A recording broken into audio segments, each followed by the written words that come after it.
예, 신율의 뉴스 정면 승부 언제나처럼 오늘 하루 정치 뉴스 알아보고 분석해보는 뉴스 인앤아웃부터 시작을 해보겠습니다. 자, 오늘도 YTN의 이우영 아나운서 함께하겠습니다. 어서 오십시오. 안녕하세요, 이우영입니다. 예, 제가 아까 이게 비가 안 오는데 비가 언제 쏟아질지 모르는 듯한, 제가 오늘 지하철 타고 갔거든요. 네. 근데 지하철에서도 보면 우산을 갖고 계신 분이 한 반, 저같이 안 갖고 있는 사람이 반. 전 오늘 이우영 아나운서 믿고 안 가져왔어요. 아, 정말요? 예, 제가 우산 있다고 그랬잖아요. 오늘은 제가 집에 두고 왔습니다. 아니 그냥 솔직하게 빌려주기 싫다면 싫다고 그러지, 뭐 치사하게 뭐 자꾸 오늘 네. 뭐 안 가져왔다 뭐 그래요. 원래 근데 사회생활에 있어서 또 그런 말을 곧이곧대로 하는 게 아니라고 배워서. 네. 그래요? 그 누구한테 배웠는지 되게 궁금하네. 교수님에게 배웠습니다. 아 그래요? 또 이렇게 또 새로운 제자가 생기네. 근데 이게 진짜 비 오면 어떡하나 은근히 걱정도 되고 이러는데 우리나라 정치권하고 똑같아요. 네. 비가 엄청 쏟아질 것 같은데 비가 안 온다거나. 근데 사실 정치권 뭐 정말 자신이 뚜렷하게 지지 정당이 있는 분 아니면은 뭐 그냥 흥미롭게 바라보면 되거든요. 이러면서 정치는 굴러갑니다. 네. 예. 물론 앵커께서 이제 교수님께서 우산을 빌려달라고 하시면 제가 사올 거예요? 그럼요. 여기 지하에 편의점 있잖아요. 아니면 박스라도 갖다 드릴게요. 네. 박스가 좋겠다. 아니면 제 셔츠를 벗어서. 근데 잠깐만, 박스의 앞에 좀 뚫어주세요. 그래야지 걸어가지. 아니면 그 영화 클래식에서 손예진 조인성처럼 저랑 교수님 이렇게 예. 셔츠로. 전 뭐 별로 그거는 네. 바라진 않는데 박스를 주워오려면 좀 앞에 뚫린 거를 좀. 네, 알겠습니다. 자, 오늘 원래 하던 얘기 해야죠. 네, YTN 라디오는 유튜브로도 들으실 수 있습니다. 유튜브에서 YTN 라디오 검색하셔서 좋아요와 구독 부탁드리고요. 또 신율의 뉴스 정면 승부도 좋아요와 댓글 부탁드리도록 하겠습니다. 자, 오늘 오염수 방류 시작한 것부터 얘기를 해야겠죠. 네, 일본이 오늘 후쿠시마 제1원자력발전소 오염수의 해양 방류를 개시를 했습니다. 도쿄전력이 일본 정부의 지난 22일 방류 결정에 따라 오늘 사전 작업을 거쳐서 수조에 보관하던 오염수를 오후 1시부터 방출하기 시작했다. 일본 언론들이 이렇게 보도를 했고요. 다액종 제거 설비를 거쳐서 후쿠시마 제1원전 부진의 저장 탱크에 보관된 오염수를 바닷물과 희석해서 약 1km 길이의 해저 터널을 통해 원전 앞바다에 방출을 했습니다. 이 알프스라는 게 알프스로 정화 처리를 하면 세슘을 비롯한 방사성 물질 62종을 제거를 할 수는 있는데 삼중수소와 미량이긴 하지만 탄소 14, 탄소 14 등의 핵종도 남는다고 합니다. 그래서 이 알프스로 걸을 수 없는 삼중수소를 비롯해서 이런 것들을 위해 바닷물에 희석해서 농도를 일본 규제 기준의 40분의 1인 리터당 1,500베크럴 미만으로 만들어 내보내기로 한 건데요. 그래서 지난 22일 오후에 오염수 약 1톤을 희석설비로 보냈고 바닷물과 혼합해서 대형 수조에 담아둔 겁니다. 이거를 이제 방류를 하는 건데요. 일본 정부는 방류 이후에 원전 인근 바닷물의 삼중수소 농도를 정기적으로 파악할 방침이라고 하고요. 방류 직후 채취한 표본의 삼중수소 농도 측정 결과는 이르면 27일에 공개된다고 합니다. 도쿄전력은 하루에 약 460톤의 오염수를 바닷물로 희석해서 방류하는 작업을 17일 동안 진행을 해서 1차적으로 오염수 7,800톤을 바다로 내보낼 계획이라고 하고요. 내년 3월까지 방류할 것으로 예상되는 오염수 양이 31,200톤입니다. 이게 현재 보관 중인 양에 비해선 2.3% 수준에 불과하고요. 오염수 방류가 대체로 30년가량 이어질 것으로 전망이 되지만 향후 방류 기간을 확언하기는 어렵습니다. 왜냐하면 지금 원전 부지로 유입되는 지하수나 빗물 등으로 인해서 오염수가 추가로 발생하고 있기 때문인 건데요. 또 국제원자력기구가 방류 안전성을 점검해 왔는데 방류 첫날부터 현장에서 배출되는 오염수가 안전기준에 부합하는지 감시 평가하고 감시 자료를 실시간 공개한다고 합니다. 자, 지금 일본 어민과 중국 등 주변국 반발도 이어지고 있는데요. 일본의 전국 어업협동조합 연합회 회장은 방류일을 결정한 지난 22일에 어업인과 국민의 이해를 얻지 못하는 해양 방류에 반대한다는 것은 조금도 바뀌지 않았다라고 했고요.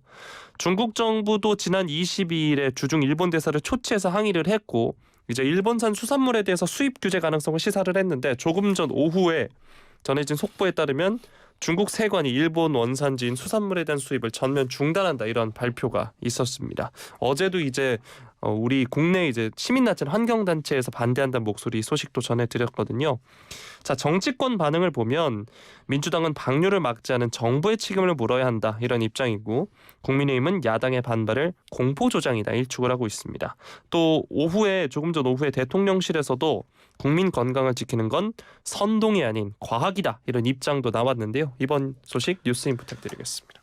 일단 제가 말씀드리고 싶은 것은 지지와 수용 두 단어 사이에는 차이가 있다는 거예요. 그러니까 지지를 하지 않더라도 수용은 할 수가 있거든요. 그러니까 예를 들면은 지금 이 과거 반대 의사를 밝혔던 피지라든지 네. 아니면 쿡 아일랜드 같은 태평양 도서국들, 지금은 뭐냐면 우려는 있지만 방류는 받아들이겠다라는 입장이 바뀌었고요. 가장 대표적인 게 18개국이 참여한 태평양 도서국 포럼 PIF라는 게 있거든요. 근데 여기 그 마크 브라운 쿡 아일랜드 총리는 오염수를 방류하기로 한 일본 정부의 결정은 피프와 일본 정부 및 국제 원자력 기구가 28개월 이상 협의원 끝에 나온 것이다. 이렇게 얘기를 하면서 결국은 과학적 검증에 의한 것이라면서 수용 의사를 밝힌 거예요. 그렇다면 그리고 이제 뭐 제가 아까 말씀드린 피지의 그 시티 베니 라부카라는 총리는 IAEA 보고서를 이 사람은 지지한다라는 표현을 썼거든요. 네. 그러니까 어쨌든 그 보고서는 지지하고 이 방류는 수용한다 이런 얘기를 했는데, 지지와 수용은 이렇게 차이가 있다는 거예요. 그렇다면 우리나라는 뭐냐, 지지냐 수용이냐? 전 우리나라 수용이라고 봐요. 그건 우리나라 수용이라고 보고, 다시 말해서 자꾸 왜 그 일본을 홍보하느냐? 근데 일본을 홍보하는 게 아님을 제가 거듭 말씀드리는 게, 우리나라 정부에서 만약에 야당의 주장이 막 하고 있는데 가만히 있으면 수산업계의 손실이 우리나라 수산업계의 손실이 어마어마하게 커져요. 참고로 저 오늘 저녁 약속 있는데 뭐 고깃집 가자 그래서 제가 횟집 가자 그랬습니다. 근데 이게 어마어마하게 커지거든요. 그러니까 이러한 것들을 그러니까 그 피해를 그나마 최소화할 수 있는 거는 국민들의 걱정이 공포로 진화하는 것을 막아야 되기 때문에 정부가 그렇다는 거. 그리고 막지 않은 정부의 책임을 물어야 한다. 막을 수 있는데 우리 정부가 막지 않았다면 이건 책임을 물어야 돼요. 그거 당연하죠. 그런데 중국 같은 경우에도 지금 수산물 전면 금지하고 러시아도 반대하거든요. 지금 명확한 반대 의사를 표하는 국가는 딱 둘입니다. 중국하고 러시아인데 중국하고 러시아 반대 의사를 표하는데 막았습니까? 일본은 오늘 방류 시작했어요. 이미. 막지를 못했다는 거죠. 그렇다면 여기서의 함적 선택은 과연 무엇일까? 그거는 뭐냐 하면 IAEA가 이미 검증한 자료대로 그 데이터대로 제대로 방류가 되는 것인가를 체크하는 것이 함적일 수밖에 없지 않을까. 저는 그런 생각을 한다는 거죠. 뭐 중국이 사실 우리나라보다 크죠. 예? 문재인 전 대통령도 뭐 중국은 큰 산봉우리라는 표현을 예전에 썼었는데 크죠. 근데 중국도 못 막죠. 그죠? 그런데 우리가 이거를 우리 자신이 윤석열 정부가 막을 수 있다? 막을 수 있으면 그건 엄청난 일이죠. 근데 그게 과연 가능할까에 대해서는 저는 그건 민주당이 조금 한번 생각을 해봤으면 좋겠어요. 우리가 정권을 잡고 있었다면 우리는 막을 수 있었을까? 한번 그 생각을 해봤으면 좋겠다는 거죠. 그 뉴스를 보면 각종 수산업자나 뭐 해녀분들 걱정이 많으실 텐데 또 시장을 이용하시는 이제 일반 시민 여러분들도 좀 수산물을 기피하게 된다라는 이야기들도 죄송합니다. 하시더라고요. 문재인 전 대통령이 2017년에 얘기한 건 높은 산봉우리라고 얘기했습니다. 중국을. 네. 큰 산봉우리가 아니라 중국은 높은 산봉우리다. 제가 요건 정정하겠습니다. 네, 알겠습니다. 그렇게 이제 국민적 불안감이 있다라는 사실에서 이야기를 해드렸고요. 다음 소식으로 넘어가도록 하겠습니다. 자, 다음엔 이제 더불어민주당 관련 소식인데요. 오늘 더불어민주당 이재명 대표가 쌍방울 의혹에 대해 입장을 밝혔습니다.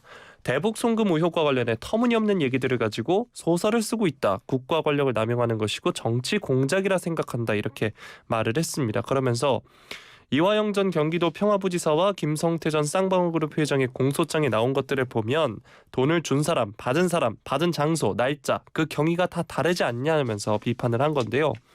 이번 의혹은 김 전 회장, 그러니까 김성태 전 쌍방울그룹 회장이 2019년 이화영 전 평화부지사의 요청으로 경기도가 내야 할 북한 스마트팜 조성 지원 사업비 500만 달러를 비롯해 당시 북측이 요구한 경기지사 방북 비용 300만 달러 등 총 800만 달러를 북한에 보냈다는 내용이 핵심입니다.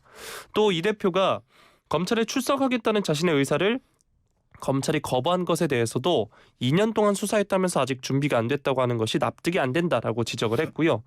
검찰이 요구하는 30일에 출석할 의향이 있느냐는 질문에는 다음 주에는 일정상 도저히 시간을 내기가 어렵다라고 답을 했습니다. 자, 그럼 이 대표가 당장 나가겠다고 한 함의는 뭘지, 또 검찰의 일방적 통보에 마냥 끌려다니지 않겠다는 의지를 드러냈다고 볼 수 있을지, 이 이야기 한번 살펴보도록 하겠습니다. 이것도 제가 아까 우리가 지지와 수용의 차이를 얘기했죠. 네. 이번에는 조율과 통보의 차이를 좀 얘기를 해봐야 되겠어요. 자꾸 이 두 단어 쓰니까 옛날에 그 냉정과 열정 사이라는 영화 혹시 아세요? 저는 사랑과 우정 사이라는 노래는 압니다. 냉정과 열정 사이라는 영화인데 거기 나온 오리지널 사운드 트랙 OST도 굉장히 좋은데 네. 이 조율과 통보의 차이가 달라요. 사실은 지금 검찰이 30일에 출석한 의향이 있느냐 이렇게 물었죠. 이거는 조율의 여지가 있어요. 그런데 예를 들자면 이건 예입니다. 예. 난 내일 나가겠다. 이건 조율이 아니라 통보예요. 그렇기 때문에 만일 이재명 대표가 검찰에게 나는 내일 나가겠다라는 식으로 얘기를 했다면 이건 조율보다는 통보일 가능성이 높죠. 두 번째, 이 비회기 때 영장 청구를 하라. 이것도 역시 요구입니다. 이거는. 그런데 이 요구와 통보에 공통점이 있어요. 우리 얘기대로 검찰이 움직이길 바라는 겁니다. 그럼 우리라는 건 뭐냐면 민주당일 수 있고 이재명 대표일 수 있거든요. 그럼 민주당과 이재명 대표면 정치인과 정당이죠. 그죠? 그럼 정당의 요구대로 검찰이 움직인다라고 가정을 한다면 우리는 그 검찰을 뭐라고 부를까요? 정치 검찰이라고. 그렇죠. 네. 그렇기 때문에 정치 검찰에 대해서 굉장히 비난을 하면서 본인들의 행동은 검찰이 정치적으로 움직이길 바라는 듯한 그러한 소리를 들을 수 있어요. 그렇기 때문에 비판을 하려면 정치 검찰에 대한 비판을 하려면 그리고 비난을 하려면 본인들부터 검찰의 독립성을 존중하는 태도를 좀 보여야 한다라는 생각이 들고요. 뭐 글쎄 기싸움 때문에 그렇다라고 볼 수도 있지만 글쎄 뭐 그 이유는 전 잘 모르겠습니다만 어쨌든 지금에 있어서의 본인의 입장을 최대한도로 국민들에게 보여준과 동시에 나는 이런 정치 검찰의 피해자라는 모습을 각인시키고자 노력하는 그러한 일환이 아닐까 전 그런 생각을 하죠. 네. 자, 그럼 다음 소식 넘어가 보도록 하겠습니다. 오늘 새벽 북한이 또다시 발사체를 쐈습니다. 합동참모본부에 따르면 오늘 오전 3시 50분 평안북도 동창리 일대에서 북한이 주장하는 우주 발사체, 북한이 남쪽 방향으로 발사했다라고 했고요. 발사 시 즉각 포착해서 지속 추적 감시했고 실제로 실패로 평가한다라고 밝혔습니다. 군은 함정과 항공기를 통해서 우주 발사체 낙하물을 해상에서 인양하는 작전에 돌입했다고 하고요. 지난 5월 31일 1차 발사체처럼 해상에서 부유물이 발견됐는지에 대해서는 아직은 확인을 해봐야 한다라고 말을 했습니다. 일본 방위성도 이야기를 했는데 이게 오전 3시 58분 한반도 서쪽 300km 서해에 떨어졌다라고 하고요. 또 오전 3시 59분에는 한반도 서쪽 약 350km 지점 중국 동중국해에 각각 낙하한 것으로 추정을 했다고 합니다. 이게 백령도 서쪽 33km 상공을 통과했는데 우리 국민의 안전에 영향을 주지 않았기 때문에 행정안전부에 경보 발령을 요청하지는 않았다고 합참이 설명을 했고요. 한편 합참은 이번에 2차 정찰위성 발사도 평안북도 철산군 동창리의 기존 서해 위성 발사장이 아닌 새 발사장에서 이뤄졌다고 평가를 했습니다.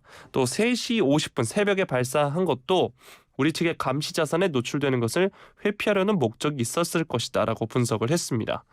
북한은 오전 6시 15분 조선중앙통신을 통해서 발사를 바로 자인을 했는데요. 자신들이 위성 발사를 정상적인 절차를 통해 했다는 것을 부각을 해서 향후 재발사 시 정당성을 주장하기 위한 수순으로 보인다고 합참은 평가를 했습니다. 지난 5월에 발사에 실패한 데 이어서 85일 만에 또 재시도한 건데 이에 대해서는 예상보다 확실히 빠르다. 실제로 기술력을 가지고 도달한 것인지에 대해선 추가 분석이 필요하다고 했고요. 저희가 지난번에도 이 소식을 다뤄본 적이 있는데 러시아로부터 기술 이전을 받아서 발사에 속도를 냈을 가능성이 있느냐 취재진이 질문을 하니까 관련 정보는 입수한 바 없다고 합참 측에서 밝혔습니다. 또 오는 10월 3차 발사를 예고했다고 하는데 이게 북한 노동당 창건 78주년 10월 10일을 염두에 뒀을 가능성이 있다라고 보고 있습니다. 자, 이제 북한이 그제 22일 인공위성 발사 계획을 알렸는데 오늘이 계획한 첫날이었거든요. 그것도 새벽 3시 50분에 발사를 했습니다. 이런 발사, 그리고 발사 실패가 의미하는 바는 뭐라고 보시나요? 뭐 실패가 의미가 어디 있어요. 저 같으면은 제가 북한이라면 창피해서 더 이상 안 쏠 것 같아요. 이게 한 번 실수가 아니라 2번 연속 실수죠. 그리고 뭐 제가 걱정한 입장은 아니지만 이 이른바 위성, 북한이 주장하는 위성 발사에 관련되어 있는 과학자들이 어떻게 지금 몸이 성한지 전 그게 궁금해요. 이렇게 2번씩이나 실패를 했으면 김정은이가 아마 가만 안 뒀을 수도 있는 건데, 근데 뭐 필요할 때까지 놔둘 수도 있죠. 근데 이제 저는 그래서 이게 있잖아요. 조선중앙통신은 대외적인 기능을 담당하는 거기 때문에 네. 여기서는 인정이 빠를 수 있어요. 아마 국내적으로는 저는 알리지 않았을 거라고는 보는데, 중요한 거는 이렇게 2번이나 실수를 했다.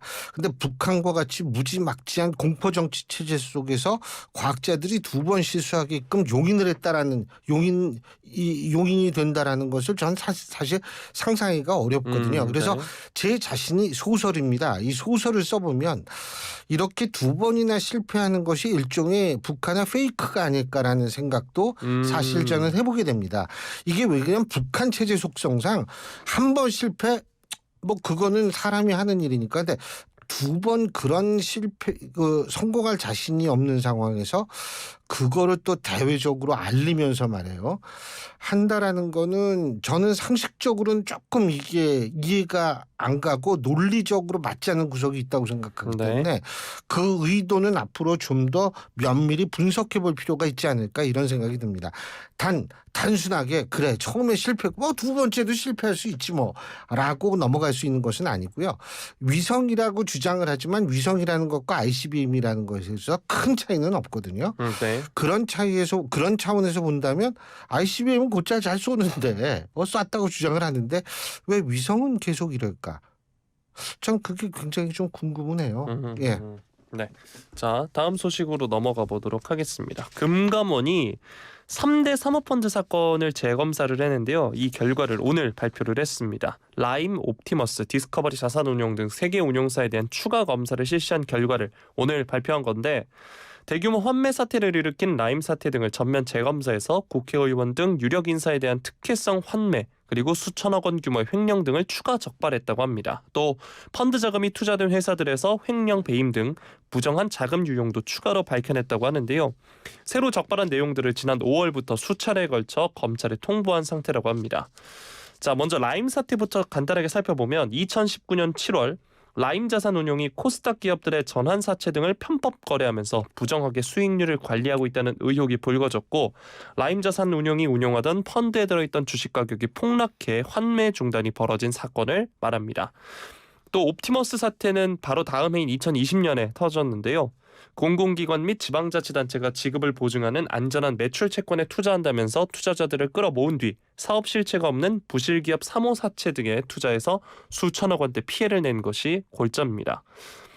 사건별로 보면 라임 사태와 관련해선 특정 펀드 수익자를 위한 특혜성 환매, 또 2천억 원대 횡령 혐의 등이 새로 적발이 됐다고 하고요. 옵티머스 펀드와 관련해서는 횡령과 부정거래 행위 등이 추가로 적발됐다고 합니다. 또 역시 부실 운용과 불안전 판매 등으로 논란을 낳았던 디스커버리 펀드에서도 펀드 돌려막기, 임직원들의 미공개 정보를 이용한 사적 이익 취득 등이 새롭게 밝혀졌다고 합니다. 자, 금감원은 이번 검사 결과와 관련해 사회적 관심도가 큰 점을 감안해서 자본시장법 위반 사항에 대해 제재 절차를 신속히 마무리하고 수사 통보 사항에 대해서는 검찰과 협조해 엄정 대처하겠다라고 밝혔는데요. 이 과정에서 정관계 로비 의혹 등으로 번지면서 정치권의 파장이 커질 수 있다는 이야기도 나오고 있습니다. 이 사건들이 막대한 피해 규모뿐만 아니라 또 문재인 정부 당시 정권, 여권 핵심 인사들이 연루 의혹이 번지면서 세간의 관심을 모았었는데요. 검사 출신인 이복현 금감원장은 작년 취임 일성으로 라임 옵티머스 제조사 가능성을 언급을 했었고 전 정권 인사들의 개입 의혹까지 다시 들여다보는 게 아니냐 관측도 나왔었는데요. 이에 대해서는 어떻게 보시나요? 일단은 라임 자산운용이 이 펀드 환매 중단 선언을 한 게 2019년 10월입니다. 근데 이 직전에 8, 9월에 일부 투자자들에게만 특혜성 환매를 해줬다는 거 아니겠어요? 네. 지금 얘기가 나오는 게. 네. 그리고 여기에는 뭐 일부 다선 국회의원도 있다 이런 보도가 네. 지금 이어지고 있는데 중요한 것은 첫째, 그때 당시 라임 자산운용은 투자한 자산의 대규모 손실을 봐가지고 고객들이 펀드 해지를 요청해도 돌려줄 자금이 없었다는 거예요. 그럼 여기에서 두 가지가 나옵니다. 이 일부에게 돈을 돌려주었는데 이 돈을 돌려주는 과정에서 다른 펀드 자금과 운용사 고유 자금을 불법적으로 끌었었다는 의혹이 하나고요. 두 번째는 뭐냐면 돈을 돌려준 사람, 딴 사람들은 못 받았어요. 일본 사람들 못 받았거든요. 근데 돈을 이 뭐죠? 환매 중단 선언 직전에 돈을 받아간 사람들은 왜 그들에게만 돈을 돌려줬는지 이 부분이 전 중요하다고 보거든요. 그러니까 저는 예를 들면은 뭐 돈을 뭐 딴 데서 끌어다가 이 불법적으로 끌어다가 돌려줬다. 이거는 불법에 관한 문제고 왜 일부에게는 돈을 돌려줬지? 그 이유는 뭘까? 전 이 부분이 사실은 가장 핵심적인 부분 중에 하나라고 생각을 해요. 그것이 검찰의 수사에 의해서 이제 나오게 되면 나중에 그 이유에 대해서는 우리가 좀 더 나온 다음에 얘기를 하면 되겠지만 이 부분은 분명히 밝혀져야 하는 이유가 아니 힘없고 돈 없고 그래가지고 근근히 모아가지고 나도 좀 큰 돈 한번 만져볼까 그 희망을 가지고 펀드에 투자했던 분들이나 이런 분들은 돈을 못 받았는데 왜 일부는 받았을까요? 네, 저도 그렇게 근근히 모으는 사람이어서 누구든 솔직히 다 근근히 모아요. 네, 저는 네. 이런 뉴스를 접할 때마다 뭐 주식이나 코인은 차치하고 펀드도 손 못 대겠다는 생각을 계속 하게 되네요. 그거 펀드 글쎄요 뭐 근데 월급 왜 받는지 아세요? 월급이요? 일 잘했다고? 아니요. 아니에요. 네. 월급 왜 받냐 하면 직장 생활하면서 사람이랑 부대끼느라고 수고했다라고 주는 돈이에요. 네. 네, 알겠습니다. 계속해서 수고하도록 하겠습니다. 그래요. 네. 나랑 이렇게 부대끼고 있잖아. 지금. 네. 자, 마지막 소식 빠르게 살펴볼 텐데요. 러시아 용병단 바그너 그룹의 수장 예브게니 프리고진이 사망을 했습니다. 오늘 새벽에 전해진 소식이고 현지 시간으로는 23일 외신으로 전해진 소식인데 프리고진이 탄 비행기가 추락을 하면서 사망했다는 소식이 지금 전해지고 있습니다. 그래서 외신과 이제 영국 가디언 등 외신 그리고 또 미국 싱크탱크 애틀랜틱 카운슬은 프리고진의 사망이 러시아군의 긴장감을 높이고 군인들의 사기가 저하될 수 있다는 예상을 전하기도 했습니다. 일단 이 프리고진이 창설한 바그너 그룹은 러시아의 우크라이나 침공에서 동부 요충지 바흐무트를 점령하는 데 결정적인 공을 세우는 등 큰 역할을 했는데 러시아 군부와의 갈등이 있었고 지난 6월에 반란을 일으킨 바 있습니다. 네, 그래서 이제 러시아 서남부 로스토프주 군시설을 장악한 이후 곧바로 모스크바를 향해서 북진을 한 바 있는데 돌연 알렉산드르 루카셴코 벨라루스 대통령과 협상을 통해서 반란을 중단하기로 했었죠. 그래서 러시아는 프리고진이 벨라루스로 가는 대신에 그와 바그너 그룹 용병들을 처벌하지 않겠다라고 밝히기도 했습니다. 그런데 이번 그의 사망으로 러시아군 일부가 동요할 수 있다라는 소식이 나온 건데요. 일부에서는 프리고진의 지지자들이 우크라이나의 반격으로 푸틴이 더 정치적으로 불안정한 상태가 될 때까지 기다렸다가 반란에 나설 수 있다. 이런 점을 또 얘기를 했고 또 일부는 프리고진의 사망이 푸틴의 권력을 더욱 공고화해서 우크라이나 전쟁에 영향이 거의 없을 것이다. 이런 의견도 나왔습니다. 한편 이번 추락사 소식에 러시아 시민들은 충격을 받았다고 BBC는 전했는데요.